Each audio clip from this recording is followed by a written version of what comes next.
Salve pessoal da primeira série, primeiro A, B, C e D e também pessoal da primeira etapa. Aqui o professor Feliciano gravando mais um vídeo de física para vocês, correto pessoal? Nessa aula de hoje a gente vai estar resolvendo atividades que estão na página 100, certo? Começando aqui pela 19, que fala o seguinte: na letra A, algumas pessoas conseguem tirar a toalha de uma mesa puxando-a rapidamente, sem derrubar os objetos que estão sobre ela. Como você explica essa mágica? Então tu já deve ter visto algumas vezes aí, tem filmes aí, né? O pessoal consegue puxar o pano da mesa sem derrubar o que está em cima da mesa, se puxar bem rápido. O que acontece aí? Os objetos tendem a ficar no mesmo lugar devido a quê? Devido à inércia, certo pessoal? Eles permanecem parados por causa da inércia. Se for puxando devagar eles vão vir, agora se puxar bem rápido eles tendem a continuar no mesmo lugar, porque todo objeto que está em repouso tende a continuar em repouso. Isso é o que? É a primeira lei de Newton, ou o princípio da inércia de Galileu, certo? Na letra B, uma pessoa está em pé no corredor de um ônibus em movimento. Se o motorista freia bruscamente, a pessoa é arremessada para a frente.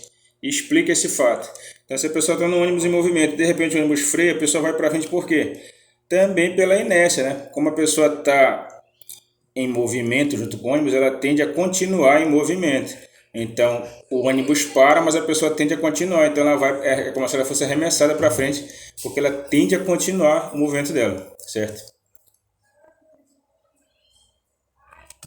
Agora, na 20ª aqui, ó. Um objeto está em repouso sobre uma superfície horizontal com atrito. Explique por que é mais difícil fazer com que o objeto comece a se movimentar do que mantê-lo em movimento uniforme. Ora, por que é mais difícil quando a gente vai fazer um objeto entrar em movimento do que depois que ele já está em movimento a gente manter ele em movimento uniforme? É porque a força de atrito estático é maior do que a força de atrito cinético, certo? A gente viu anteriormente, o coeficiente estático é maior do que o coeficiente cinético. Então, a força de atrito estático máxima ela é maior do que a força de atrito cinético. É por isso que para quebrar o atrito é difícil. Agora, depois que ele está em movimento, já fica um pouco mais fácil.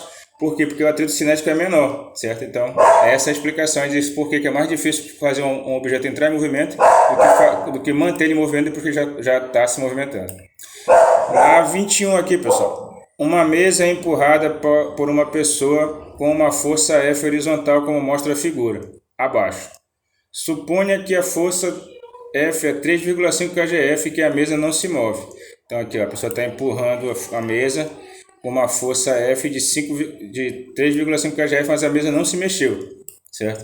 Aí na letra A, faça uma cópia da figura e desenhe nela a força de atrito Fe, né, a força estática, de atrito estático que atua na mesa. Eu não vou desenhar aqui, mas é aqui, ó. Ela vai estar bem aqui embaixo, a força de atrito estático. Né? Se ele está empurrando a mesa para a direita, bem aqui embaixo, no pé da mesa, aparece a força de atrito estático no sentido contrário, para a esquerda. Então ele está empurrando para a direita e a força de atrito estático aparece para a esquerda, tentando impedir o movimento, certo? Letra B. Qual é nessa condição a força de atrito, o valor da força de atrito estática da Fé, né? Da força de atrito estática? Ora, ele está fazendo uma força de 3,5 kgf e a mesa não está saindo do lugar, quer dizer que a força de atrito estática também vale quanto? 3,5 kgf, certo? O mesmo valor que ele está fazendo para a direita, a força de atrito estático faz para a esquerda, porque a mesa não se mexe, né? Na letra C. Se o valor de F for aumentado para 7 kgf e a mesa ainda continuar parada, qual será o valor da força de estática? Ora, se ele aumentou a força dele para 7 kgf e a mesa continuou parada, a força de estática também aumentou. E aumentou para quanto? Também para 7 kgf. Enquanto a mesa estiver parada, a força que ele está fazendo para a direita vai ser igual à força de estática que vai estar aqui embaixo para a esquerda. Certo, pessoal? Aí, essa era a letra C, vamos para 22. Considere que a mesa do exercício anterior tenha um peso de 15 kgf. Letra A. Qual é o valor da reação normal exercida pelo chão sobre a mesa? Ora, a mesa vai estar sendo puxada para baixo com um peso de 15 kgf. E ela vai empurrar o chão com esse peso. Aí o chão reage e empurra ela para cima com a normal, que também vai ter o mesmo valor. Ou seja, a normal e o peso têm o mesmo valor. Então, se o peso é 15 kgf, a normal também vai ser quanto a normal? 15 kgf também, certo, pessoal? Letra B, sabendo que a mesa começa a se mover quando o valor de F torna-se ligeiramente superior a 9 kgf, qual o valor da força de atrito estático máxima? Ora, se só começou a se mexer a mesa quando o cara fez uma força maior do que 9 kgf, pouco maior que 9 kgf, quer dizer que a força de atrito estático máxima é quanto? 9 kgf. Porque até 9 kgf a mesa permaneceu parada, a força de atrito estático aguentou até esse valor. Então esse aqui é o valor máximo dela, 9 kgf. Certo? Letra C. Qual é o valor do coeficiente de atrito estático μe entre a mesa e o chão? Isso a gente vai ter que resolver no quadro. Vou dar uma parada aqui para a gente resolver no quadro. Então aqui, pessoal, a força de atrito estático máxima é dada por essa fórmula aqui, ó, coeficiente vezes a normal. Ele já disse que a força de atrito estático máxima lá vale 9. Então vai ser igual ao coeficiente que a gente quer achar, coeficiente estático, vezes o valor normal, que é o mesmo do peso, que é quanto? 15, o peso da mesa. Se eu quero achar o coeficiente estático, esse 15 que está multiplicando vai para o outro lado dividindo. Então fica coeficiente estático igual a 9 dividido por 15. Que é a mesma coisa que simplificando tudo por 3, ficar 3 dividido por 5, que dá quanto? 0,6. Então a gente descobre que o coeficiente de atrito estático, ele vale 0,6. 0,6 o quê? Nada, certo? Porque o coeficiente é uma grandeza sem unidade, é uma grandeza adimensional. Beleza, pessoal? É ou não é um negócio divertido? Então agora a gente vai em frente. Vamos aqui agora para 23. Considere a mesa mencionada no exercício 21 e 22, agora em movimento, empurrada ainda horizontalmente pela pessoa. Se o coeficiente de atrito cinético entre a mesa e o chão vale 0,40, né? 0,4, qual é o valor da força de atrito cinético FC que atua na mesa? Então a gente vai fazer isso também aqui no quadro, pessoal. 23, né? Ora, força de atrito cinético, ela é igual a quem? Ao coeficiente cinético vezes a normal. Força de atrito cinético vai ser igual a quem? Ele falou que o coeficiente cinético vale 0,4. 0,40, 0,4. E a normal vale 15. Aí como é que vai ficar a força de atrito cinético? 4 vezes 15 daria 60, né, pessoal?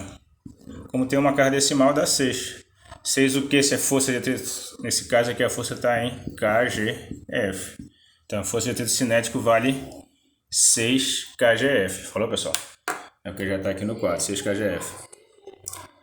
Na letra B, para que a mesa se desloque em movimento retilíneo uniforme, a força F exercida pela pessoa deve ser maior, menor ou igual a 6 kgf. Se vai ser um movimento uniforme, as duas forças têm que ser iguais, porque ele vai estar em equilíbrio, então a força vai ter que ser igual, também vai valer 6 kgf. Falou, pessoal? E agora vamos aqui de 24, pessoal. Na 24 ele mostra o seguinte, ó. Tem aqui um corpo no plano inclinado, certo? O que é o plano inclinado? É uma rampa, né? Então aqui é o bloco cujo peso é 200 newtons está em repouso, apoiado sobre um plano inclinado, como mostra a figura, né? Então o plano inclinado é uma rampa, uma ladeira, né? Um plano inclinado. Ele tem esse ângulo aqui, olha, um ângulo de 60 graus. Ele está em equilíbrio, quer dizer que ele não está se movimentando, está em repouso, né? Está em equilíbrio. Aí ele quer saber o seguinte, na letra A, faça uma cópia do caderno e desenhe nela a reação normal N e a força de atrito Fe, né, estático, exercida pelo plano sobre o bloco. Então vou parar aqui para eu colocar isso aqui no quadro, certo, pessoal? Só um momento. Aí tá aqui, pessoal, olha, o bloco tá aqui, né, no plano inclinado, certo? Aí ele quer saber onde vai estar a normal. A normal vai estar bem para cá, olha. Essa normal vai ser essa normal que a superfície vai estar empurrando o bloco para cima. Então também aqui é a normal. E a força de atrito estático vai estar bem aqui, a Fé. A força de atrito estático vai estar para cima. Ela é que impede que o bloco deslize, certo? O bloco só não desliza por quê? Porque tem uma força prendendo ele aqui, impedindo que ele deslize, que é o que? A força de atrito estático. Ela é que segura ele para ele não deslizar, certo? Aí tá aí a letra A. Na letra B ele pede o seguinte.